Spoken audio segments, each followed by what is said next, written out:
பிரதமர் Datuk Seri Anwar Ibrahim நல்லிணக்கத்தின் அடையாளமாக இன்று ஜலன் மஸ்ஜித் இந்தியா தேவி ஸ்ரீ பத்ரகாளியம்மன் ஆலய நிர்வாகத்தினரை சந்தித்தார்.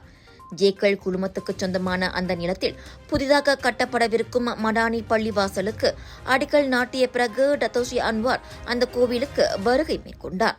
அந்த குறுகிய நேர சந்திப்பில் ஆலய இடமாற்ற விவகாரத்திற்கு சுமூக தீர்வை ஏற்படுத்தும் அரசாங்கத்தின் கடப்பாட்டை பிரதமர் மறு உறுதிப்படுத்தியதாக ஆலய தலைவர் பார்த்திபன் கூறினார்.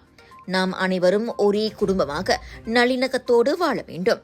இந்த அரசாங்கமும் அனைவரின் நலனுக்கும் முக்கியத்துவம் கொடுக்கும் என அன்வார் குறிப்பிட்டதாக பார்த்திபன் தெரிவித்தார். அனைவருக்கும் தோதுவான வகையில் அந்த விவகாரம் தீர்வு காணப்பட்டிருப்பதற்கு நாங்களும் பிரதமருக்கு நன்றி தெரிவித்தோம் என பார்த்திபன் குறிப்பிட்டதாக உள்ளூர் ஊடகம் செய்தி வெளியிட்டிருந்தது. முன்னதாக பிரதமர் வருவதையொட்டி அந்த பகுதியில் பலத்த பாதுகாப்பு போடப்பட்டிருந்தது. மடானி பள்ளிவாசலுக்கு அடிக்கல் நாட்டிய போது உரையாற்றிய டத்தோஸ்ரீ அன்வார், கோவில் விஷயத்தில் அரசாங்கம் இறங்கி வந்ததாக சிலர் கூறுவதில் உண்மையில்லை என்றார். மாறாக பள்ளின மத மக்களின் உணர்வுகளை கருத்தில் கொண்டு சுமூக தீர்வை ஏற்படுத்தும் பொறுப்பு அரசாங்கத்துக்கு உண்டு. அதைத்தான் மடானி அரசு செய்ததாக விளக்கினார். கிட்டத்தட்ட 10 ஆண்டுகளாக நீடித்த நில பிரச்சினைக்கு நேற்று முன்தினம் இணக்கமான சூழலில் தீர்வு பிறந்தது.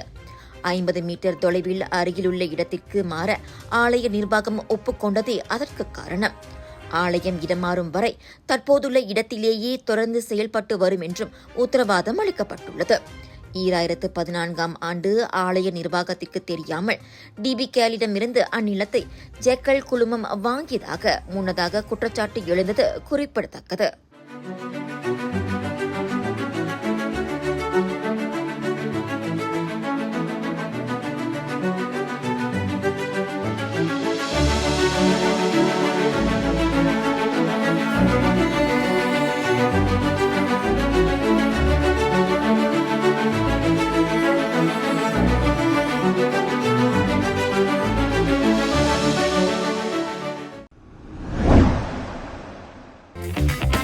முதலீட்டு பணத்தை மீட்க முடியவில்லையா?